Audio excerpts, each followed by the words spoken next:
ായിരിക്കുന്ന തീപ്പൊയ്കയാണ്. Bible പറയുന്നു, കെടാത്ത തീയും ചാകാത്ത പുഴുവുമുള്ള ഗന്ധകം കത്തുന്ന തീപ്പൊയ്കയാണ്.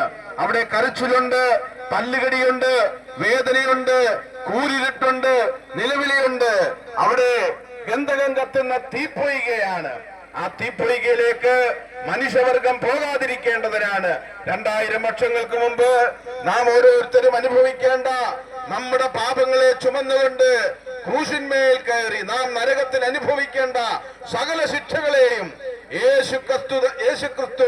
ക്രിസ്തു ജഡത്തിൽ കഷ്ടം അനുഭവിച്ചു എന്നാണ് തിരുവചനത്തിൽ വായിക്കുന്നത്.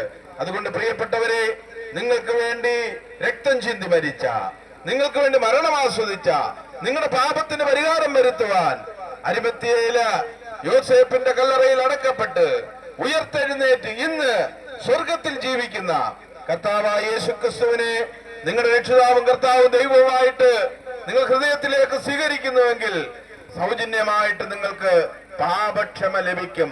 ഇതല്ലാതെ മറ്റൊരു മാർഗമില്ല. ബൈബിൾ പറയുന്നു, മറ്റൊരുത്തനിലും രക്ഷയില്ല. നാം രക്ഷിക്കപ്പെടുവാൻ ആകാശത്തിന്റെ കീഴിൽ മനുഷ്യരുടെ ഇടയിൽ നൽകപ്പെട്ട വേറൊരു നാമവുമില്ല. മറ്റൊരുത്തൽ രക്ഷയില്ല, മറ്റൊരുത്തിയിലും രക്ഷയില്ല.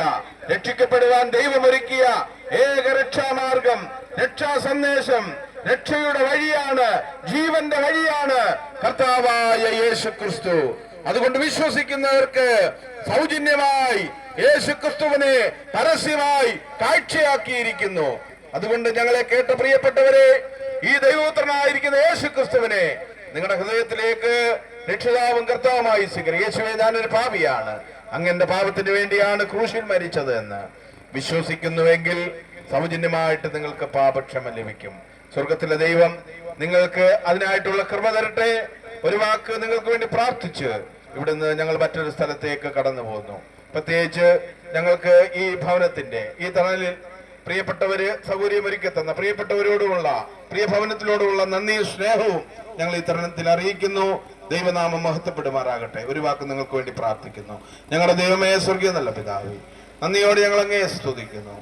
സ്വർഗത്തിൽ എന്നേക്ക് സ്ഥിരമായിരിക്കുന്ന മാറ്റമില്ലാത്ത വചനം ദേശത്തോട് അറിയിപ്പാനായിട്ട് അവിടുന്ന് കൃപ ചെയ്തു. കേട്ട ഹൃദയങ്ങളോട് അവിടുന്ന് ഇടപെടണമേ. വഴിയും സത്യവും ജീവനുമായിരിക്കുന്ന ക്രിസ്തുവിനെ തിരിച്ചറിയുവാൻ സ്വർഗത്തിലെ ദൈവം അവിടുന്ന് പിതാവ് ആകർഷിക്കാതെ ആർക്കും പുത്രന്റെ നാമത്തിൽ കടന്നു വരുവാനായി കഴിയില്ല. സ്വർഗത്തിലെ ദൈവം ദേശത്തോട് കരുണ കാണിക്കണമേ. കർത്താവിനെ അറിയാൻ അവിടുന്ന് ഇടയാക്കണമേ. അവരുടെ ജീവിതത്തിലെ ഏത് പ്രയാസങ്ങളിൽ കൂടിയാണ് കടന്നു പോകുന്നത് ഞങ്ങൾ അറിയുന്നില്ല. എത്രയോ ഭവനങ്ങൾ കണ്ണുനീരിന്റെ അനുഭവത്തിൽ കൂടി കടന്നു പോകുന്നു. കടഭാരത്താൽ, ആത്മഹത്യത്തിന്, കുടുംബ ബന്ധങ്ങൾ, കുഞ്ഞുങ്ങൾ മദ്യപാനത്തിനും മയക്കുമരുന്നിനും ഒക്കെ അടിമകളായി സമൂഹത്തിലും കലാലയങ്ങൾക്കും ഒക്കെ തലവേനയായി ജീവിക്കുമ്പോൾ യേശുക്രിസ്തു അവർ ഉള്ളിലേക്ക് വരുവാൻ, കർത്താവിനെ അറിയാനുള്ള കൃപ അവർക്ക് കൊടുക്കണമേ. എല്ലാ നില മഹത്തോട് ദാസിന് വാക്കും വചനവും നൽകിയതിനായി സ്തോത്രം. പാടുവാൻ പ്രിയപ്പെട്ടവർ കൃപ നൽകിയതിനായി സ്തോത്രം ചെയ്യുന്നു.